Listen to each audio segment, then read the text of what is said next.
Get us started. So good evening, everyone. My name is Carl Granrath. I'm the hearing examiner this evening. Purpose of tonight's hearings is to allow me to receive evidence and testimony on the matters that are pending. Looks like we have two matters for tonight. Just kind of some more general information. After tonight's hearing, after I gather the evidence and testimony for the record on this case, I will write a recommendation that goes to your county commissioners for ultimate decision on these matters. And that generally will happen within 2 weeks of tonight's hearing. See, we got some more people coming in, so maybe I'll give it a second so they can hear some of my opening spiel. So as they're coming in, this part is relevant. So if you do wish to give testimony, we'll have to have you sign up in one of those sign-in sheets. And when we get to the time, we'll have you come up to the podium and state your name and address for the record. As far as a general procedure for each hearing, we'll start with the staff presentation, giving an overview of the project. After that, the applicant will have an opportunity to make their own presentation and arguments in favor of their application. Following that, we'll have the opportunity for public testimony. And for each person who has signed up or maybe on Zoom this evening, there is a 5-minute limit for public testimony. And the final portion is reserved for the applicant to give their rebuttal and any final word they wish to give for their application, and that's limited to 15 minutes. I guess I'll also say that the applicant's presentation is limited to 30 minutes as well.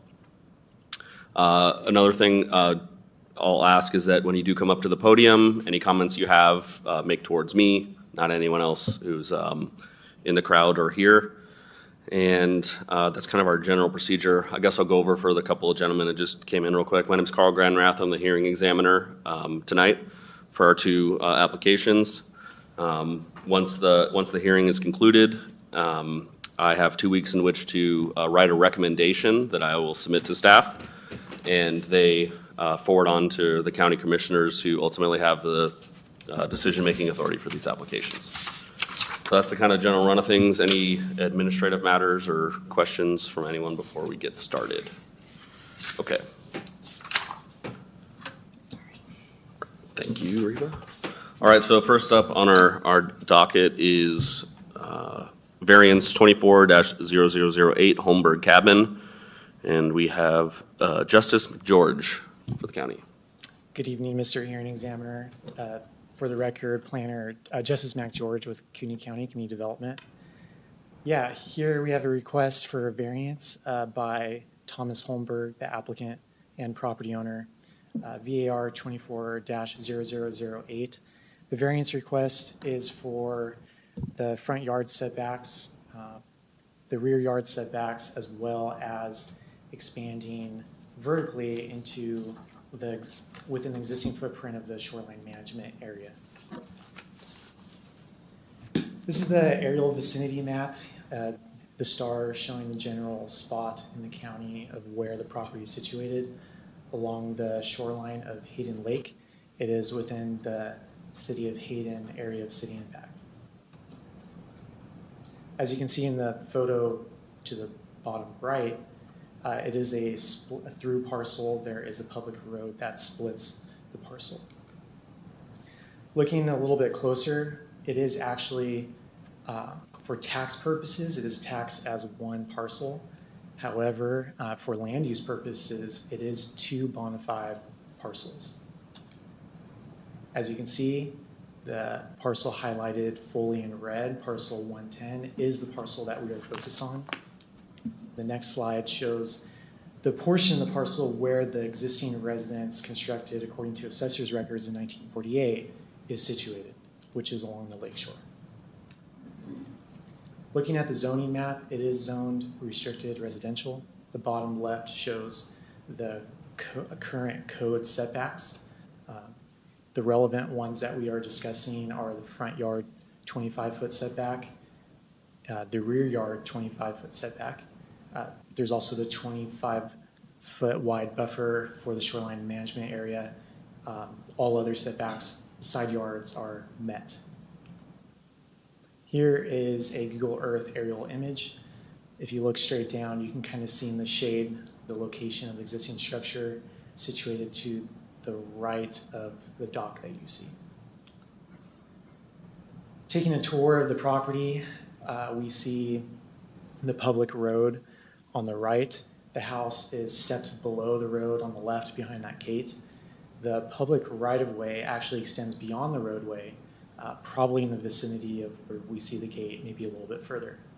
And then the bottom right, if you can make out the supplemental image, the little yellow dot is where the photo is taken from, and you can kind of see an arrow of the direction it's facing. Same thing here. If we are stepped down now, we're looking in the same trajectory. You can see the house is stepped against the hillside there on the front side.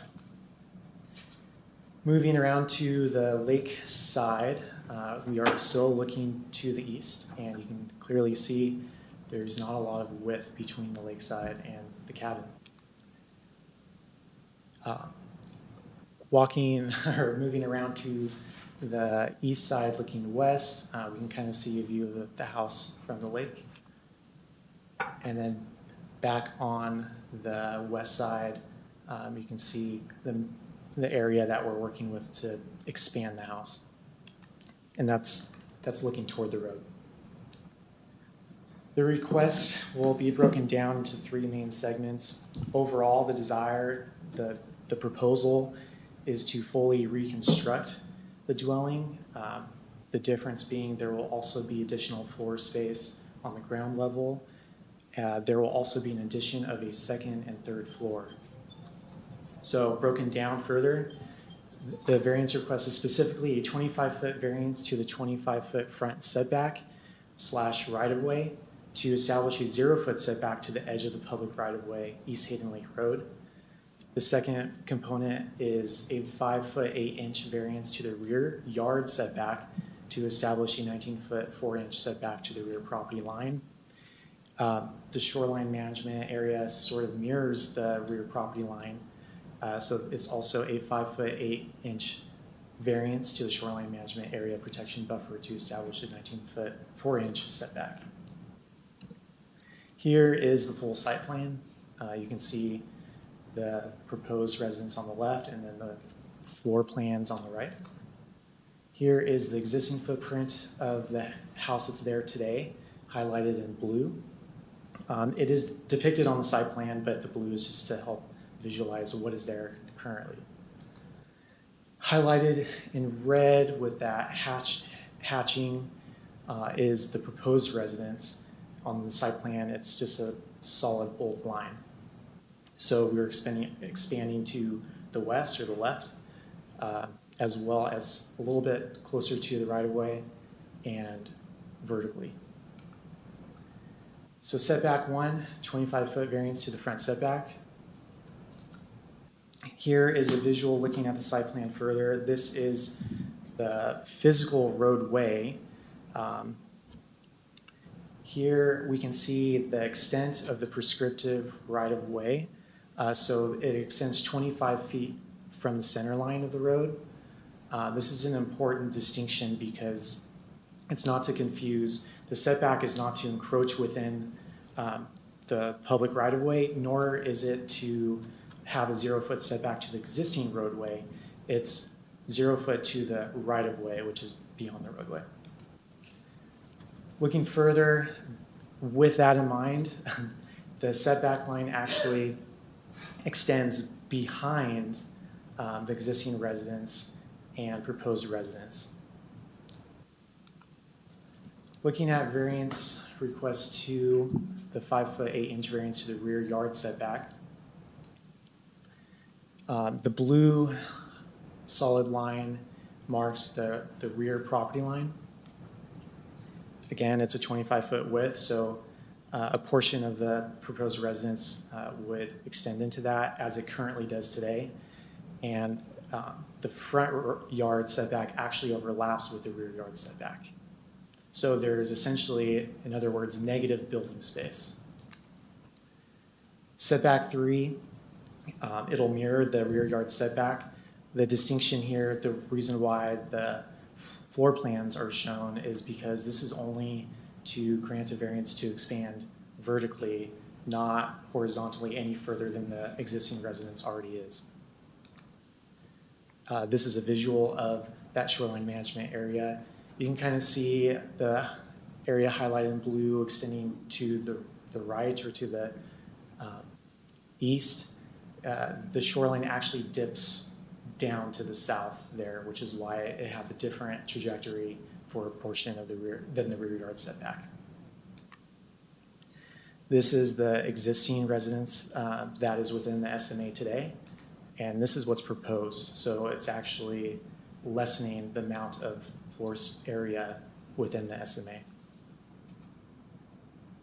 Public agencies that commented, the City of Hayden, they approved of the variance request. However, variance requests are very common in this area, so they recommended that there just be a zoning overlay, and the county internally is working on this now. Even with any overlay, a variance would be needed for this property. North Kootenai Water District approved. By extension, Hayden Lake Sewer District, PHD deferred to Hayden Lake Sewer District, which approved. Lakes Highway District did state clearly they approved the project and that there were no adverse impacts, specifically to their right-of-way. Northern Lakes Fire District approved with International Fire Code requirements at time of construction. Same for Kootenai County Building Division. Avista Utility Company also approved the request. There were 2 public comments in support of the request and 1 not in support of the request. And we believe that the project does meet the required findings referenced here, if we need to come back to that.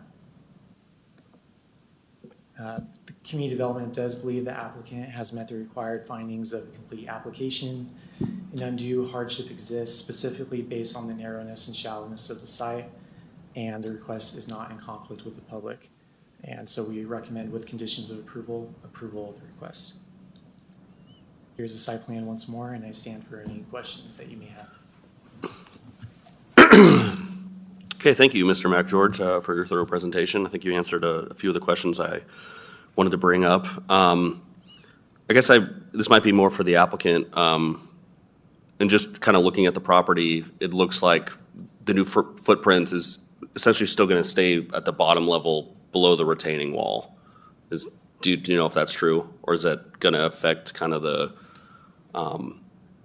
contour or the shoulder? I'm not sure exactly what to call it, but because there's the step down to where the house is. Maybe, and again, maybe the applicant will be able to better answer this question, but. Yeah, I think, thank you, good question, hearing examiner. I think to better answer that question, I would have to look at more detail on the site plan to answer that question, but perhaps the property owner can answer that. All right. Thanks. I may have some questions for you later, but again, thank you for your presentation. We'll bring the applicant up. Thanks. Thank you. All right, Tom Holmberg. So as the applicant, you do have up to 30 minutes for your presentation. You are not obliged to fill the full 30 minutes, though. So, Mr. Examiner, my name is Tom Holmberg. I live in Spokane at 427 West 25th, and we do own the property. I believe we've owned it for roughly the last 10 years. Justice did an excellent job laying out what our plan is for this. Little background: cabin was built in 1948. It's been in my family since that entire time. We having another generation coming up and one after that ended up being the, I guess, guardians of the property. They want to keep it in the family. We want to keep it in the family, and that is the whole purpose for this. The cabin currently has a bathroom, and by bathroom I mean a toilet and a sink. It has no shower or bathing facilities. It really doesn't have any bedrooms. It has 2 rooms with curtains where we tend to give to our daughters that have young children to take naps. It's really difficult for the family to come and spend the night there. It has no HVAC really in the house. We do have a little bit of heat source in the fireplace. But basically, for the size of our family, the property is wonderful. The cabin is wonderful, but it really isn't usable for us in its current state. It needs a lot of rehabilitation. The deck is starting to deteriorate. And so we we're looking at rebuilding it. As Justice pointed out, we're really not impacting the footprint. We are expanding to the west, but we're not impacting the footprint on the road side or the water side. It's going to maintain, if not decrease that by a small amount. It will increase it to the west. And if you notice, there's an L setback to the west and the lakeside. That was done because we are not violating any more of the shoreline than that would have. This is, I believe, revision 4 or 5 to meet all the county regulations. And finally, we got approval by the Lakes District and everyone else that was commenting on it. So this isn't a haphazard plan. At the bottom, the roadside where the little L's are kind of cut out, we did that so we would not violate the easement of the road district, and by doing that, they approved it as well. As far as your guys' question from the road, our goal is the cabin itself, the foundation is going to come back a little bit, and it's going to butt up roughly where the bank is. So the space in back of the cabin that currently exists, that will be the foundation. Where the fence is, where the road is, we are not coming that far out. We're hoping to maintain that. So from the roadside, except seeing a story which will not have an entrance, we're going to keep the entrance down on the main lake level side. So you walk down some steps to get in the cabin. The backside will just be a wall, and whatever we come up with the third floor, whether it's storage or whatever, will not come out any further either. So your question about the foundation impacting the road, it's actually going to benefit it. We may even be able to move the parking that's currently there closer to the cabin because we're going to have more space in certain areas. So it will get parking off the road even further, which the highway district, I think, won't complain about.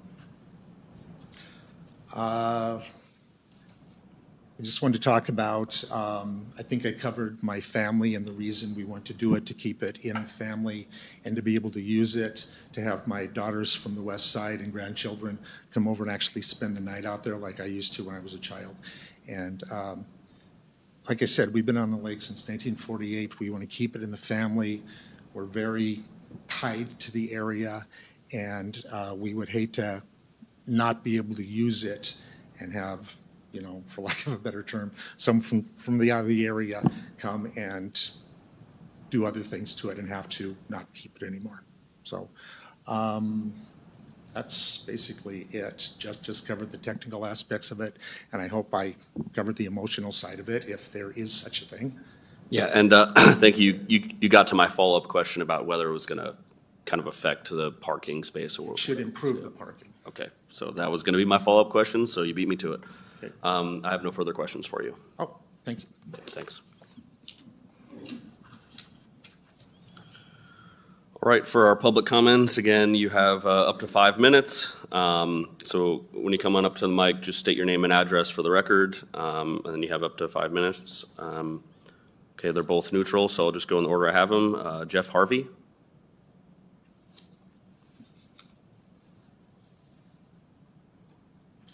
My name is Jeff Harvey, 5925 East Hayden Lake Road, Hayden Lake, Idaho. I'm representing the Hayden Lake Watershed Association, which is the primary group that protects or advocates for the protection of Hayden Lake. We don't really have any problem with this particular proposal. Obviously, this cabin predates all the regulations.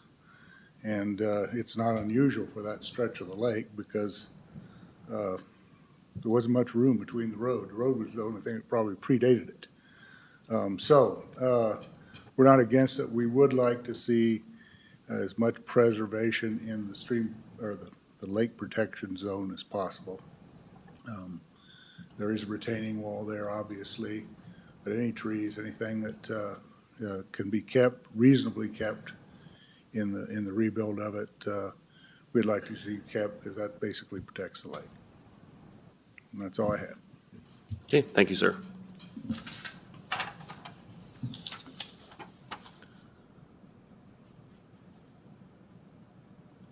All right, I apologize ahead of time, but Andrei Mushchenko.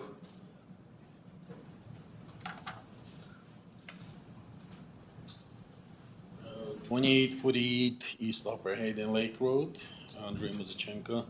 And I like what the man wants to do it, and I'm all for it. Okay. Thank you very much. Do you want to check if the one person on Zoom is here? We have two people on Zoom, Mr. Hearing Examiner. I'll start with the first one. Courtney Witten, would you like to unmute yourself and speak to this matter? I am not here for this one. Thank you, though. Okay. Okay. And we have Bill Connors. Would you like to speak to this matter?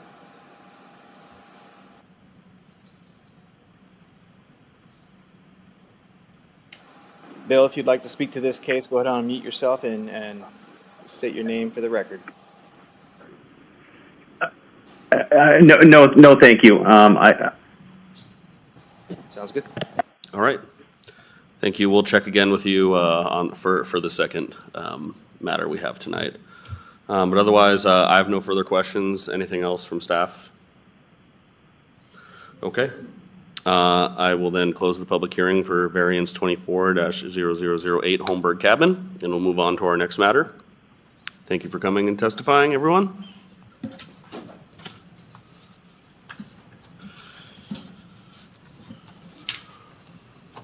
All right, so we'll move on to our second matter, and I'll open the public hearing for Zone 24-0009 JMAC. And we have Mr. Vlad Finkel for the county. Go ahead when you're ready, sir.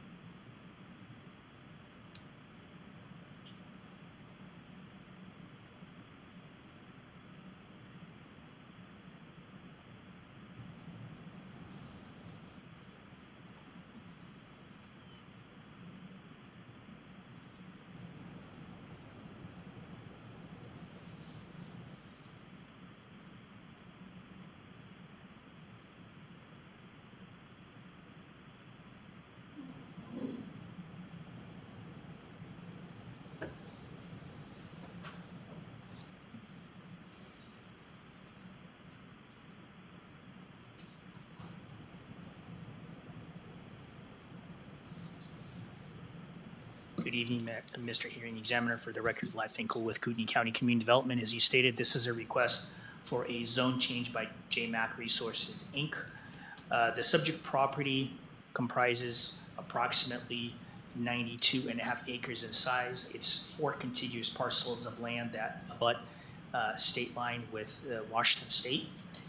It is located north of I-90 and just south of the BNSF Railroad right-of-way.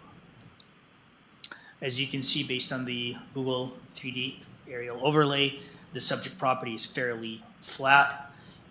Historically, I think it's been used for agricultural purposes. There is an existing mining operation directly to the south. It is also owned or has been in possession of JMAC Resources for quite some time. I remember in 2016 when they approached the county in the first place, this was all ag land, and they were able to pursue a rezone to mining, and then they established this mining site just south of the BPA, Bonneville Power Administration, and TC Energy right-of-way, and they have an existing operation there. They have since decided that they no longer needed the property to the north of the pit area to be mining, and they want to pursue light industrial zone request. The property north of the right-of-way, utilities right-of-way, was part of this overall site. The applicant did exercise the large lot exemption earlier this year to create 2 separate bona fide parcels, and then they're also seeking to rezone 3 additional parcels that are contiguous with the property north of the pit area. The current zoning for parcels to the north are light industrial, and they are also under the ownership of JMAC Resources. The comp plan designation in this area is transitional. The property is also located within the exclusive tier of, not exclusive, shared tier of City of Post Falls, and it's adjacent to the ACI of City of Hauser. These are some photos of the property. Like, as I stated, it's fairly flat. There's really no vegetation on it. And it appears that it has not been utilized for anything other than agricultural pursuits in the past. We did solicit comments from various agencies with jurisdiction. Really, no one had any concerns. In fact, when it comes to rezones, most of the time the agencies state that they will defer any development requirements or improvements or conditions for mitigation at the time of development. No specific use is contemplated at this time. Officially, the applicant said that they're currently in discussion or researching possible uses that may move forward on this site should this property be rezoned.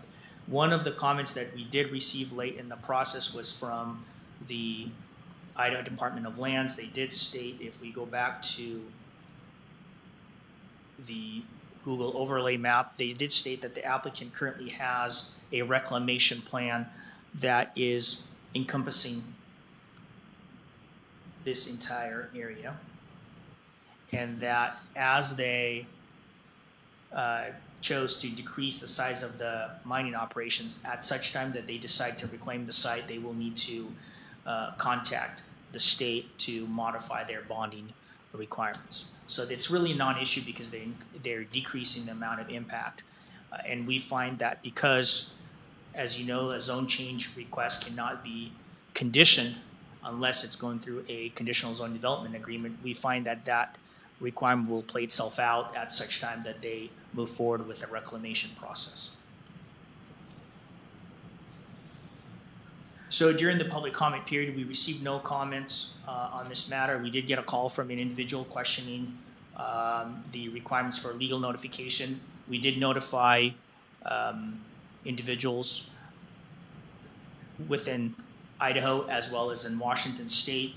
We did notification around 500 feet around the subject property and all the parcels that are under the ownership of JMAC Resources, which included 2 parcels to the north of the subject site and at least 3 to the west located in Washington State.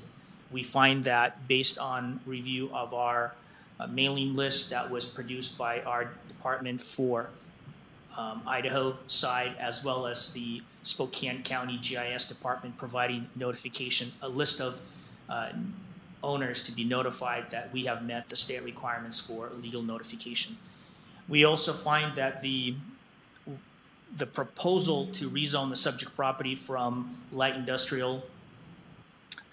from mining to light industrial is consistent with the surrounding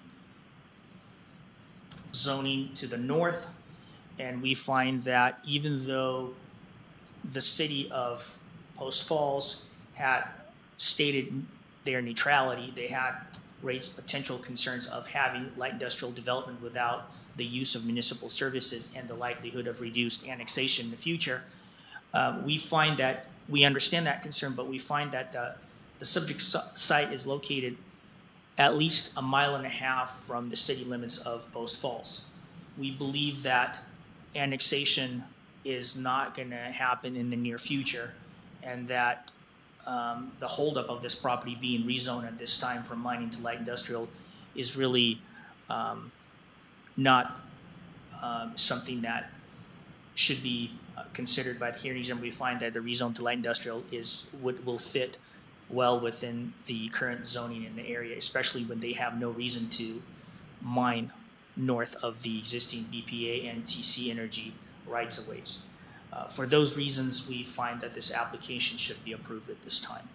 I stand for any questions that you have for me.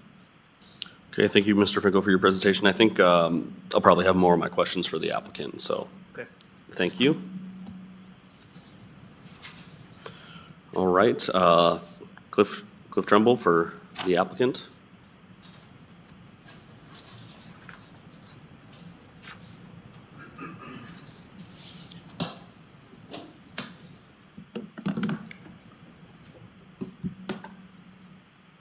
The short PowerPoint. Cliff Trumbull with Storehog Engineering, representing the applicant JMAC. Vlad did a good job kind of framing the proposal, and I'll just kind of fill in a little bit of the gaps of what brought us here and the reasoning. He brought us through the proposed zoning and the existing zoning mining, so I won't spend too much time on that. But essentially, the owner didn't need that much mining, and we were talking about what he might want to do. We had a pre-development meeting with the county to talk about what would be compatible, and we went back to the drawing board and we met, and we felt that light industrial would be the best choice, and I'll tell you why. We brought you through the slides, and one of them being the transitional comprehensive plan designation. And essentially what it says is transitional comprehensive plan designation is referenced in the Kootenai County Land Development Code as to reserve land for future annexation into incorporated areas. This designation encompasses those lands suitable to reserve for future annexation within an incorporated area. The boundary encompasses designated lands that may not be required for urban use during the term of this plan, but important for the future expansion of cities and are at least 1,000 feet from an incorporated boundary. So we looked at Post Falls future comprehensive plan, and this kind of reiterates what Vlad said as far as it being in the shared tier of the Post Falls, Hayden, and Rathdrum area, and this is our parcel here. But within the city limits map of Post Falls, you can see the proximity here that in some time it will eventually be annexed into Post Falls, most likely. So what brought us to the light industrial zone is, one, it's a less intensive use, and right now it's compatible with the surrounding area. And in the future, this is Post Falls' future land use plan. They have this zoned as, or their future land use as industrial/business. So we think it fits perfectly. It works well for Kootenai County right now. It works well for Post Falls in the future. And the applicant believes there's a market for it, and we just think it's a good fit. And we request your approval. So that's what brought us here, and that's why we think it's a good fit. And I would be happy to answer any questions that you might have. Yeah, thanks. I guess just a couple maybe to fill in a little bit, maybe some for my curiosity. And I understand we're not approving a use, but could you go over maybe some of the uses that you're being contemplated as maybe to help some of the members of the public that may be observing as well? Yeah, we really don't know. It hasn't been really that, we haven't gotten in depth. I really couldn't say it could be any one of those uses. Yeah, any one of the uses, any one of the by right uses. Fair enough. Can you expand a little bit on the mining operation that's there right now, and what a reclamation plan is and what that means? Well, we're not aware of any reclamation plan that is required. What I can say is the mining that's going on right now was approved for, I think originally there was a special notice in 2016 for 170 acres or so, and we're reducing that in about half to 93 acres. So we're reducing the amount of impacts for mining substantially.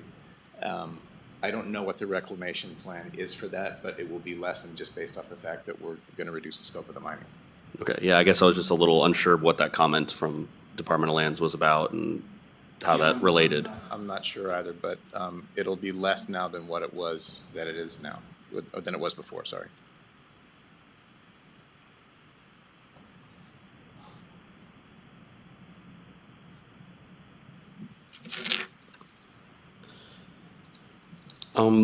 Can you follow up a little bit on the city's comments? I understand they didn't oppose it, but about using municipal services in the future. I mean utilities, mainly. Yeah, I think that concern is that there's not utilities out there.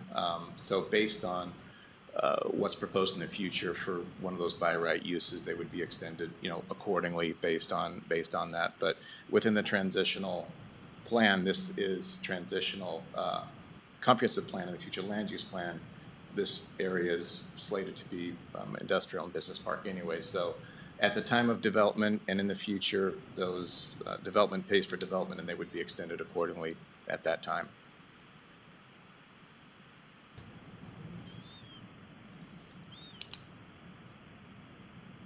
Okay, I think that's all the questions I had for you right now. Yep, thank you. And I do see here Jerry Sorhog, who may wish to speak.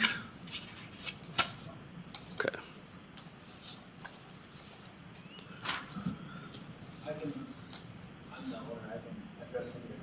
Sure, yeah, we've still got the 30 minutes for the applicant, so please come on up and let me know who you are first, please. My name is John McCreary, and I'm the owner of J Macri. Okay. Just to more specifically address the reclamation. So the reclamation plan that exists was involved reclaiming the entire site that's zone mining, assuming it would all be mined. So to the extent only the 83 acres that remain mining after this zone change would go through, then those acres would be reclaimed according to the same plan that exists. There wouldn't be a need to reclaim the areas that have never been touched by mining. And so what the reclamation involves is just taking the topsoil that was saved from the initial mining activity and spreading it over, contouring the land to some sort of a smooth dip, because there's going to be a hole in there from the mining, and then placing the topsoil over the top and planting it back into agriculture or something like that until it gets developed for a different purpose. That's the reclamation. You asked about the utilities. So currently there's a significant amount of water rights there that is used for the agriculture. And so if there was some sort of industrial use that was used there, those water rights can be transitioned over to industrial. As part of the mine, we transitioned 15 acre feet of agricultural water rights over to industrial water rights, and the same thing could be done. So we don't necessarily need city utilities, and the soil is gravel, so it's well drained, so it's perfect for septic systems. So having the good drainage in the soil and having the water provides for lack of a need for public utilities for any for most uses. Okay. If that's all you got, then thank you very much.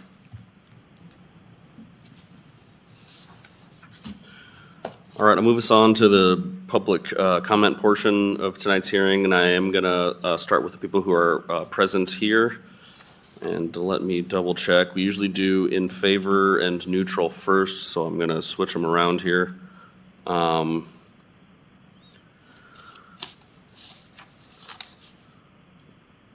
right, I can't read your last name, but I think it's Edward or Edwin. I guess I can't really read the first name either. And last name starts with F. That's about all I can read. Is there? Can you help me out here? Oh, wow. It says you're in favor, so if you signed up and you're okay. I think you did hit it with that one. What was your name? Just Edward. Edward. Okay. Your handwriting's almost as bad as mine. And then I did see. I believe this gentleman just left. It was the same Andrei Muzichenko. So if he comes back in before the hearing is closed, I'll give him an opportunity to speak.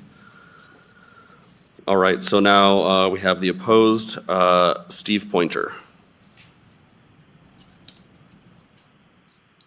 Hi, thank you for taking the time to hear the public comments. I'm Steve Pointer at 28405 West Highway 53, and on the site maps, we live just on the north side of the highway, and I'm opposed for two reasons. One is I am so proud of our state and our area, and I have talked to people actually encouraging them to move here because we have an absolutely wonderful area. So I know that there is a need for more businesses and more housing, and I do get that. I just think that right there is not a good place. One, this is going to sound selfish.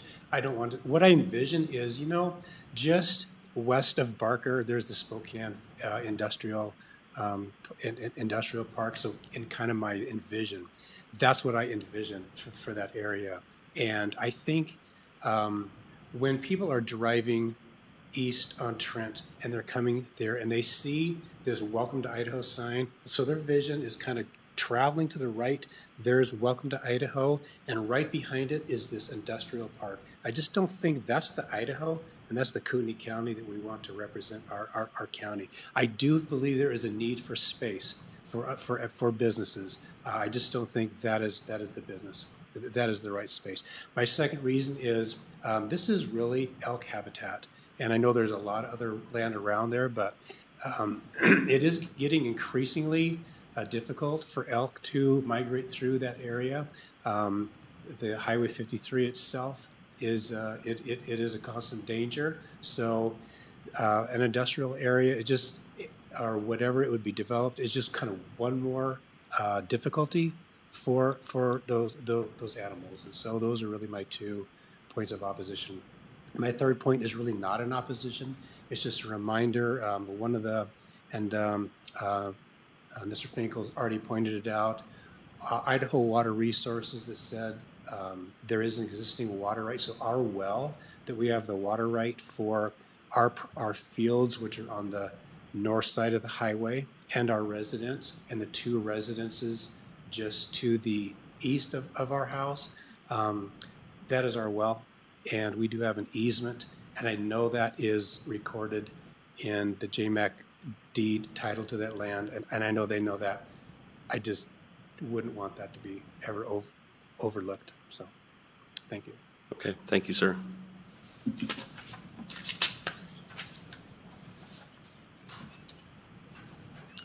And Tracy Waldo.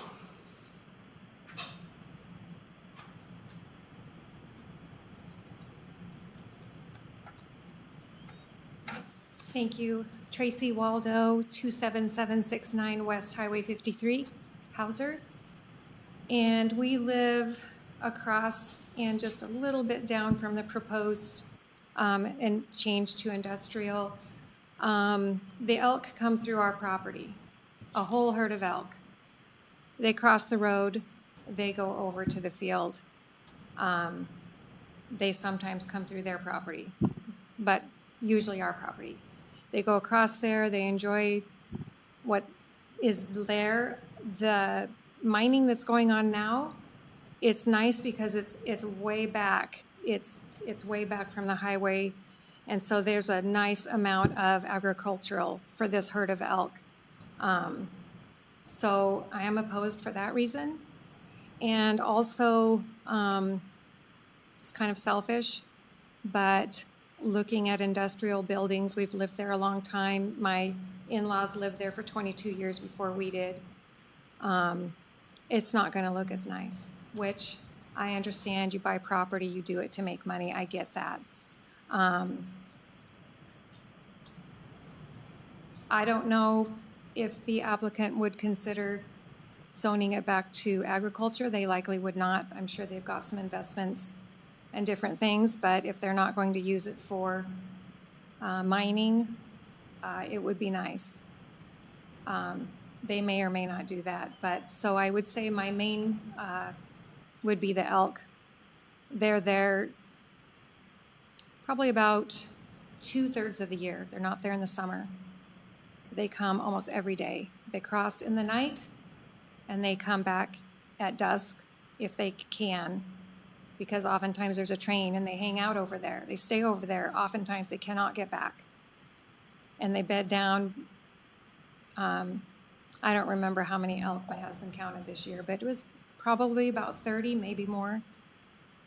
So thank you for listening. Appreciate it. Okay, thank you. All right, let's go over to Zoom. Yes, Mr. Hearing Examiner, we have 2 members still on Zoom. Courtney, would you like to speak to this matter? Go ahead and unmute yourself. Courtney Witten, 250 Northwest Boulevard. And my client asked me to be here today to just make sure that it was emphasized that there's going to be a large lot exemption that segregates the parcel, and that the southern child parcel will remain zoning or mining, and that is what Vlad touched on tonight. And so that is really my only comment. Okay, thank you. Next, we have Bill Connors. Bill, if you would like to speak to this matter, go ahead and unmute yourself and state your name and address for the record.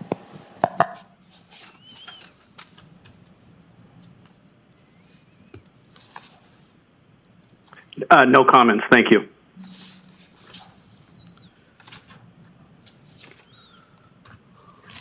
Okay. I guess before I give the applicant an opportunity for rebuttal, staff, you want to come out? I do have a couple questions for you, but if you want to go ahead and address public comment or anything else you want to say, go ahead.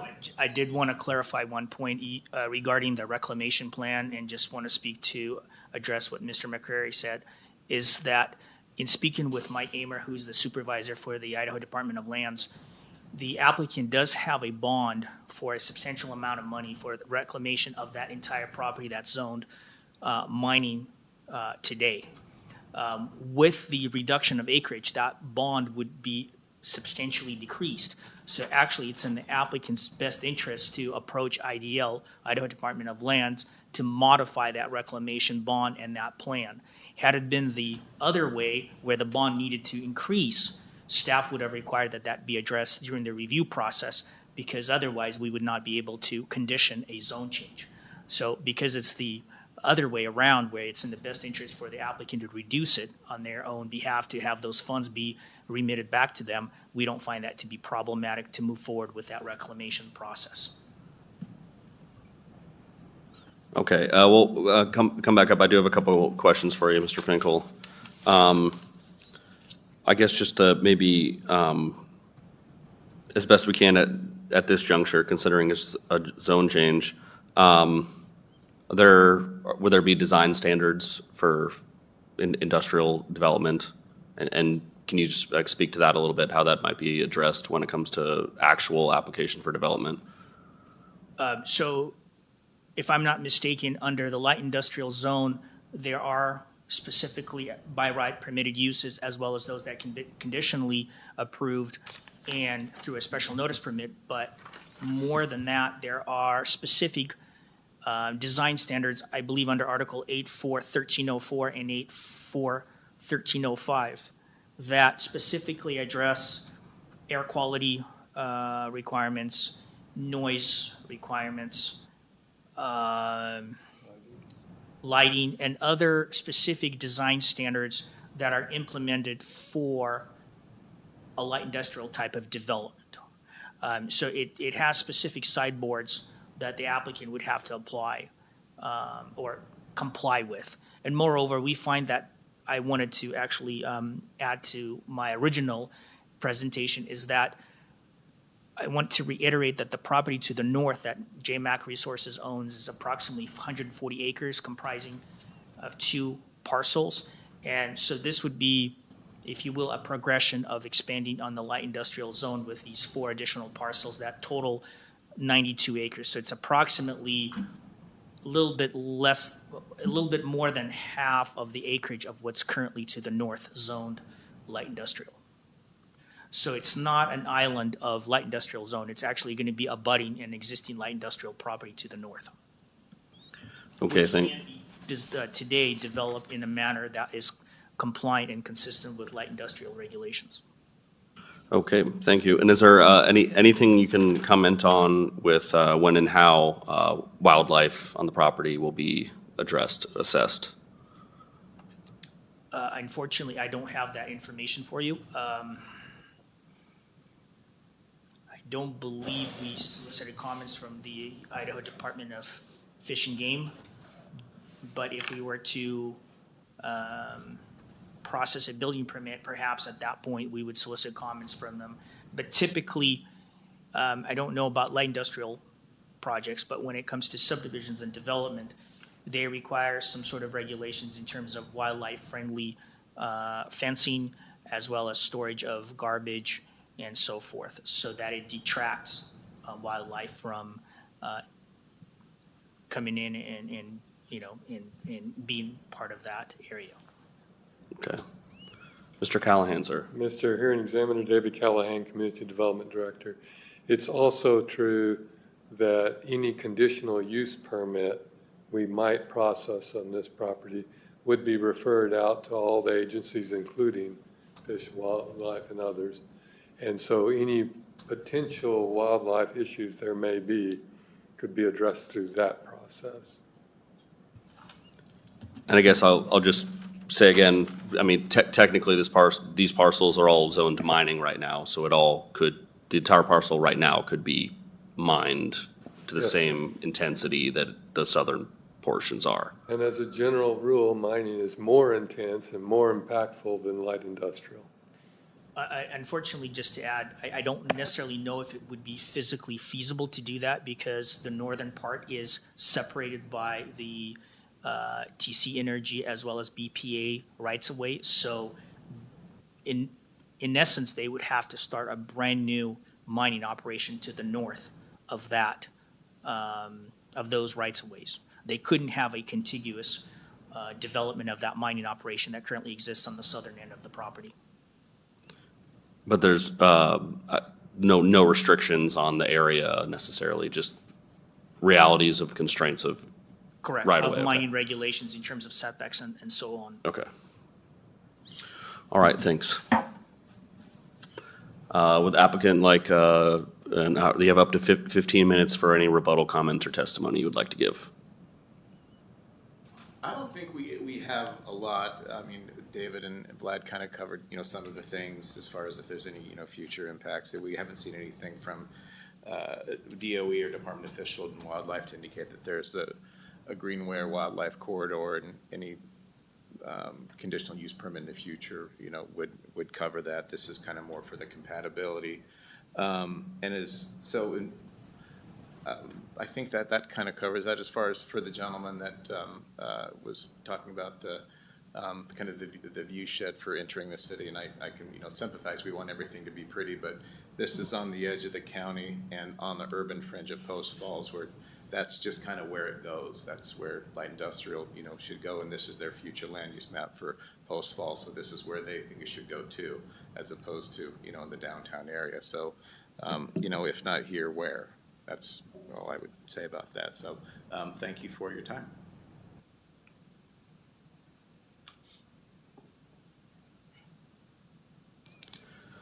Okay, any administrative matters or anything else from staff?